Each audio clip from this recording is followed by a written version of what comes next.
Okay, my dears, here I am with a second video, and this time I'm going to discuss the fact of the first things that one has to do prior to beginning any exercise program.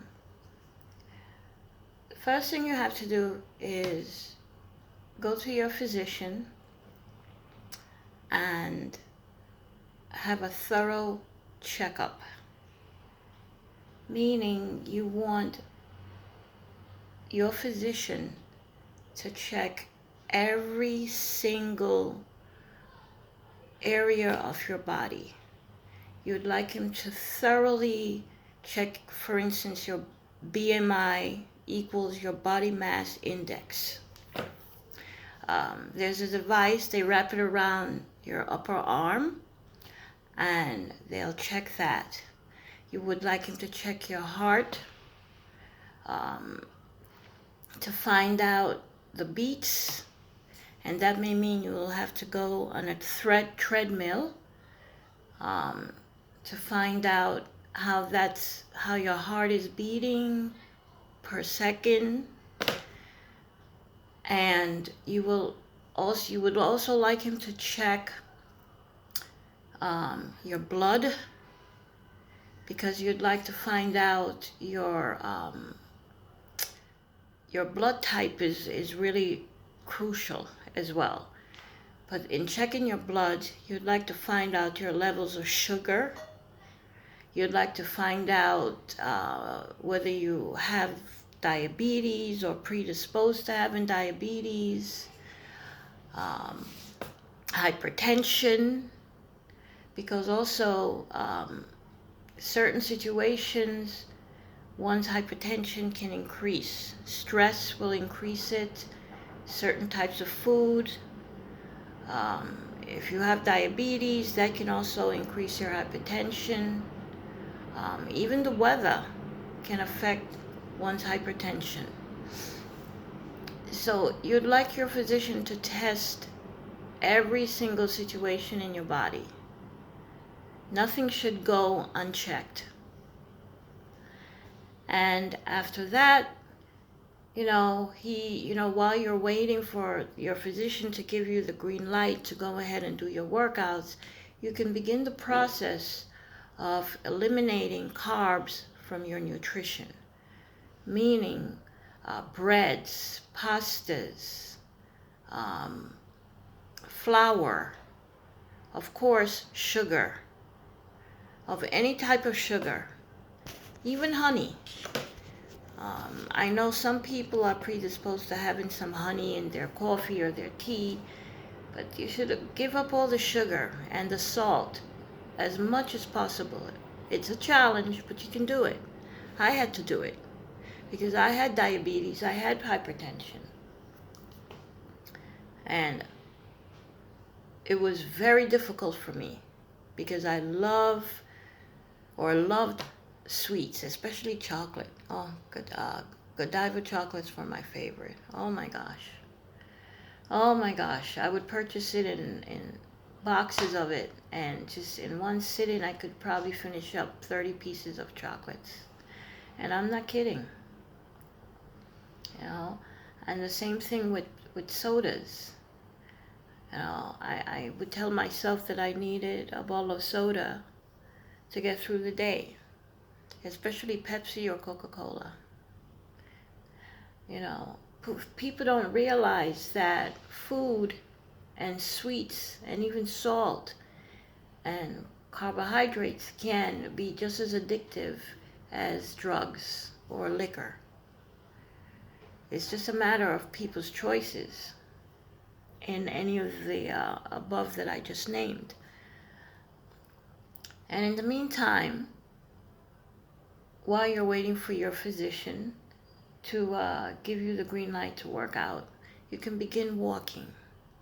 People underestimate walking, and you shouldn't. You don't even have to do a brisk walk. Just walk. If you live 10 blocks away, walk 10 blocks to somewhere. Go sightseeing, tour, but make sure you just walk. You'd be surprised how much better your body will feel. Mind, body, soul. You will feel much better. It invigorates you. And then when you receive the green light from your physician, then you can begin,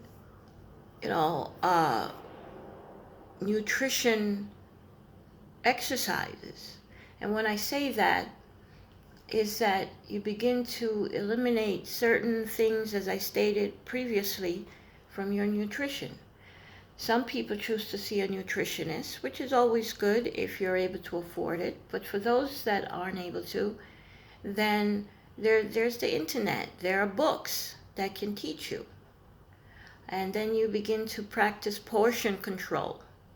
If one usually has, let's say, 2 spoons of rice, maybe cut it down to 1 spoon and then a half a spoon. And then eventually you won't have to eat rice. Replace it with broccoli or green leafy lettuce, cucumbers, squash. There are things that you can replace the rice and the pastas with. And try to eliminate as much chicken and meat as you can. Again, portion control. If you do eat meat, it should only be the size of your palm. The same thing with chicken. And bake it. Don't fry it or cook it on the stove. Bake it. And you can use Mrs. Dash as a seasoning, or no seasoning at all. Maybe some hot sauce, some cayenne pepper, and some turmeric, for a little bit of flavor. Be careful with the hot sauce, because hot sauces usually contain sodium, and you're trying to get away from sodium as much as possible. And then you always pack your plate with green leafy vegetables, as much vegetables as possible. You can't lose with that. And in the morning for breakfast, you can have maybe a half a cup of oatmeal with some black berries in it, red berries, maybe a few strawberries, and a hard-boiled egg. Not fried, or even scrambled. If you're going to scramble it using fish oil, which I usually use, and cod liver oil as well. Very little, because oil spreads, so you don't need a great deal. And limit it to 1 egg. And maybe a half a slice of toast. If you want to cheat a little bit, you can have 1 slice of toast. If you have some coffee, you can have a little skim milk in it, no sugar, and then go for a walk. For those of us that has to work, instead of getting right on the train, maybe consider walking a few blocks to another train station. Also, for lunch, you can have a half a banana with yogurt. Of course, not the flavored yogurt, because you're having the banana. And you can sprinkle a little cinnamon on the yogurt, not the sugared cinnamon, regular cinnamon. Also, you can have some tea. Try to have some tea with your lunch, because it moves the food around. You can having tea also with your dinner is good, because again, it moves the food around for you. It's easier to digest, and for you to go to the bathroom without being constipated. If you are a little constipated, have some cod liver oil. That will release the blockage in your colon, and you can pass it out without any fanfare of straining your body. or strain in your colon. It will just pass out. So remember, have the cod liver oil. It's excellent. My youngest son used to have difficulty with constipation, but unfortunately he was eating certain things that I mentioned previously that you should not have, which caused him to have constipation. So try that remedy. It's excellent, and you will feel much better after. Also, I usually have a mixture of onion and maybe, what is it, about 5 cloves of garlic, which I put in my little blender. It's a magic bullet with a little bit of Bragg's Bragg's vinegar, and maybe just a teaspoon or a tablespoon, depending on how much how many cloves of garlic you choose to mix with the onion. And I blend it until it's almost like a smoothie. And I have a teaspoon of that about every other day.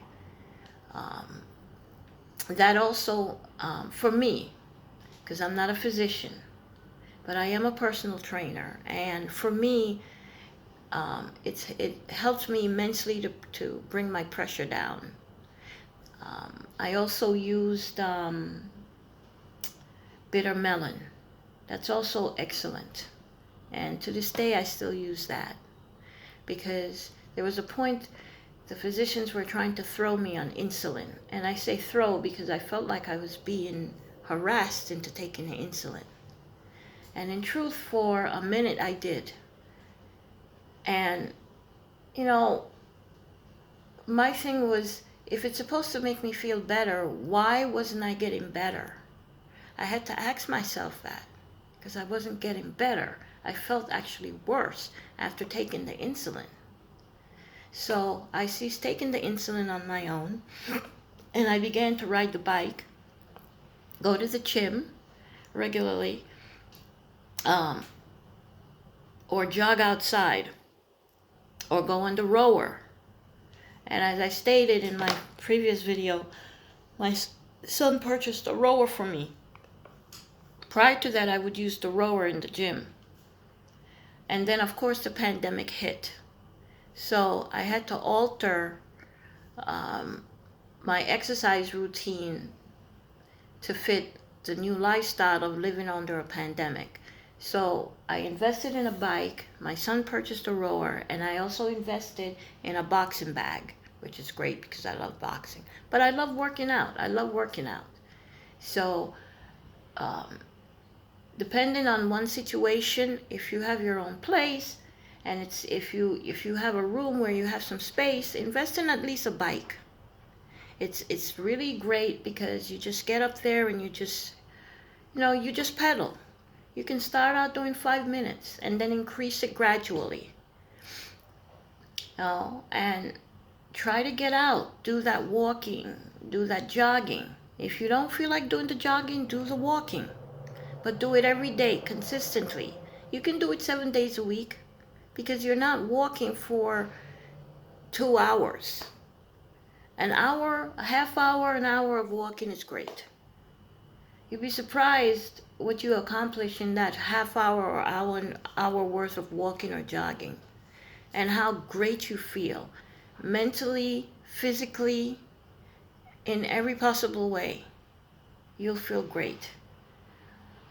And then you can say goodbye to being depressed or being melancholy every day, and then reaching for ice cream or cakes or cookies or baking or doing self-destructive things where food is concerned, and then you're going to put on a ton of weight, and it's going to be very, very challenging to lose that ton of weight.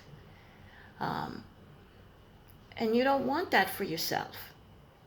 You're a beautiful, wonderful human being, and you would like to live as long as possible a wonderful, beautiful, fruitful life.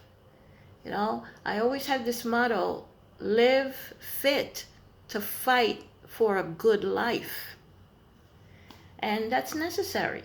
You don't know how long you'll be here. None of us know how long we'll be here in this life. This is the life we know, the body that we're in. That's our true home. And it's incumbent on everyone to take care of themselves. You take care of somebody's business when you're arising every day to do their jobs in their company. Okay? So it's incumbent on you to take care of the home that you live in for the rest of your days on this planet. If you can take care of somebody's millions of dollars in their companies, then why can't you take care of your own life? You know, that becomes the challenge for you. And in actuality, it shouldn't be a challenge. Taking care of oneself should not be difficult.